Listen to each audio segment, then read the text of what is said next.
मित्रांनो, मी स्वाती तोरसेकर एशा पृथ्वीमध्ये तुमचं स्वागत करते. परराष्ट्र मंत्री, अमेरिकेचे परराष्ट्र मंत्री मार्को रुबियो मायदेशी परतलेले आहेत. इथे बेइज्जती होऊन परत गेलेले आहेत आणि त्यानंतर तिथे मोठी खळबळ उडालेली दिसते. ही खळबळ कसली आहे? त्याचा कुठे ना कुठेतरी आवाज येत असतो. अगदी आत्ताच्या घडीला व्हिस्पर्स असतील, कुजबूज असेल, पण काम कुठेतरी होताना दिसतंय.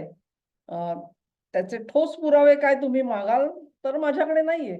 एक पुरावा तुम्हाला जरूर दाखवू शकते मी. तो थोड्या वेळाने त्याचा स्क्रीन शेअर करू आपण. पूर्ण बेइज्जती झाली असं मी म्हटलं मार्को रुबियो यांची. कारण ते अ, ज्या अपेक्षेने पोहोचलेले होते भारतामध्ये आपलं कसं जंगी स्वागत होईल वगैरे तसं काहीच झालं नाही. प्रोटोकॉल प्रमाणे थंड स्वागत झालं. चर्चा झाल्या त्याच्यात सुद्धा त्यांना 2-4 5 चांगल्या झणझणीत लगावल्या गेल्या. आणि एकंदरीतच आपली डाळ काही फार इथे शिजणार नाही. जोपर्यंत परिस्थितीमध्ये बदल होत नाही, तोपर्यंत मोदी सरकार हे कुठूनही बधायला तयार नाही.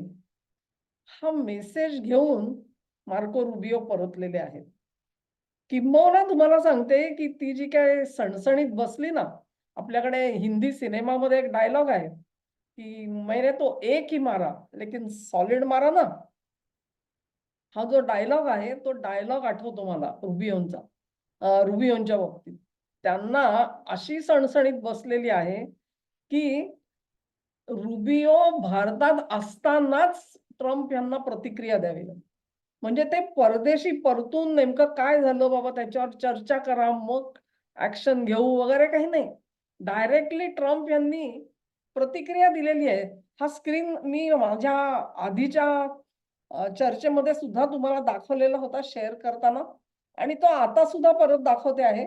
कारण महत्त्वाचा स्क्रीन आहे असं मला वाटतं आणि तो तुम्ही परत एकदा आठवण करायला पाहिजे त्याची म्हणून तुम्हाला दाखवते आहे. हे बघा. ही जी बातमी आहे ना, anything India wants they get. Anything India wants they get. Trump's phone call at live Delhi event.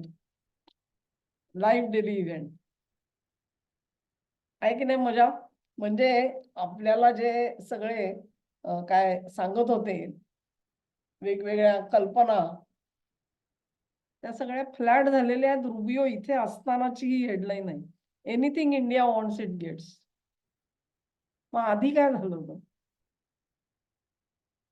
आधी काय झालं होतं? रुबियो दौऱ्यावर येण्याच्या आधी एक बातमी आली होती, तुम्हाला आठवत असेल. आणि ती बातमी काय सांगत होती, की अमेरिकेमध्ये जे ग्रीन कार्डच्या प्रतीक्षेमध्ये लोक थांबलेले आहेत, त्यांनी आपापल्या मायदेशी परत जावं. त्यांचा जेव्हा केव्हा नंबर लागेल, त्यांची जेव्हा केव्हा इंटरव्ह्यू होतील, ते जर का पास झाले, तर तेव्हा त्यांनी देशामध्ये यावं. आत्ता त्यांनी तिथे प्रतीक्षेत राहण्याची काही गरज नाही. त्यांनी मायदेशी जावं निघून. आता कल्पना करा तुम्ही, की अ, हा जो ग्रीन कार्डचा जो वेटिंग पिरियड आहे ना, तो सुरुवातीला तर कमी होता. नंतर वाढत गेला. पण साधारणपणे 2011-12 नंतर प्रचंड मोठा झाला.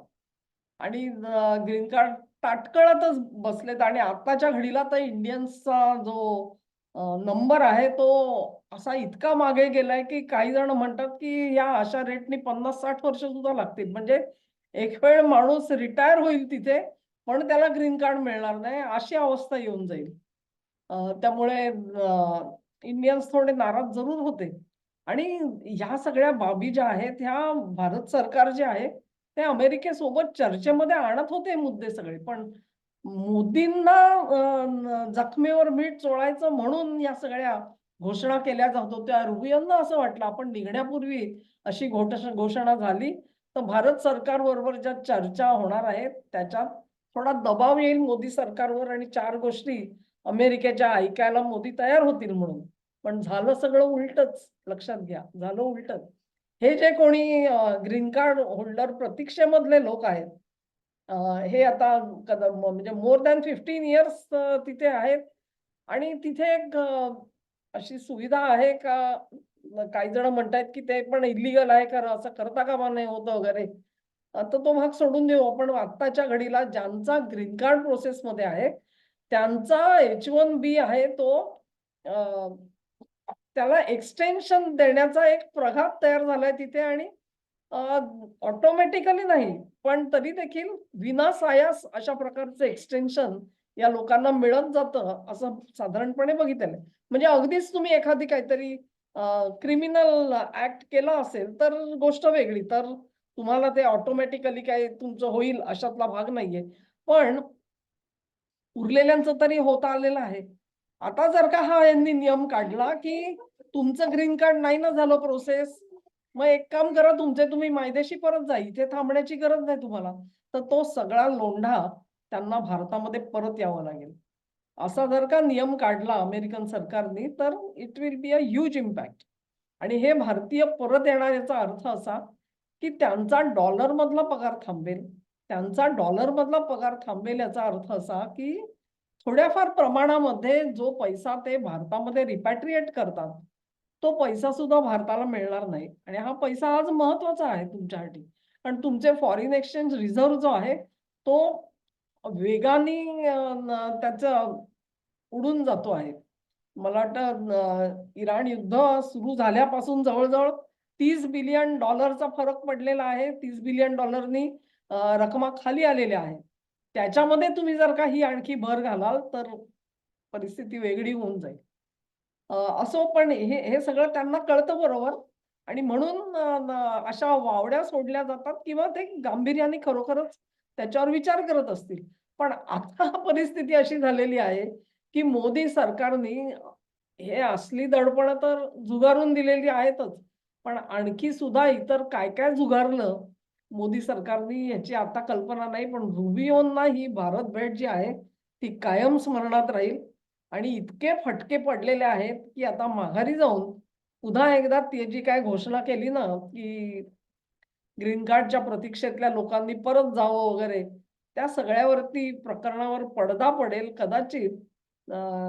ज्यांचं ग्रीन कार्ड अशा प्रकारे लटकलेलं आहे, त्यांना कदाचित प्रायोरिटीनी तारखा मिळून, इंटरव्ह्यू मिळून त्या सगळ्या गोष्टी मार्गी सुद्धा लावल्या जातील. अ, असं एक चित्र उभं राहतंय असं दिसतंय एकंदरीत. आजच्या घडीला तरी ह्या कुजबूज आहेत, व्हिस्पर्स आहेत. त्याच्यामध्ये सगळे म्हणतील काय दम नाही. आणि ही गोष्ट खरी आहे. म्हणजे जोपर्यंत तशी घोषणा अधिकृत होत नाही, तोपर्यंत कोण याच्याबद्दल बोलू शकेल. पण ट्रम्प जे म्हणतायत ना, एनिथिंग इंडिया वॉन्ट्स, लक्षात घ्या. कुठून कुठे आलो आपण बघा. कसा नाही घेत आमचा कॉर्न बघतोच मी.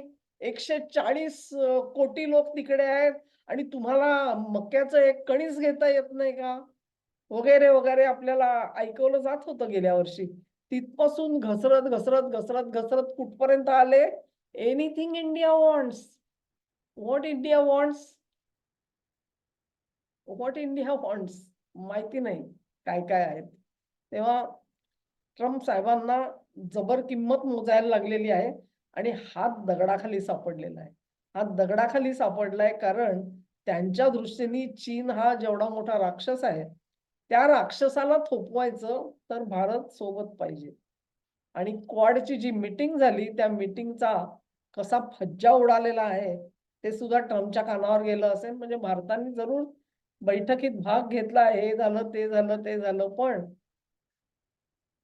चीनला अडवायचं झालं म्हणजे जर तैवान गिळंकृत करायचा प्रयत्न केला चीननी समजा आणि त्याला अडवायचं झालं, तर अडवणार आहे कोण? काय ट्रम्प जाऊन अडवणार आहेत? त्यांची अमेरिका जाऊन अडवू शकते? तुम्हाला तर इराणला सुद्धा आवरता आलेलं नाहीये. तुम्ही चीनला काय आवरणार?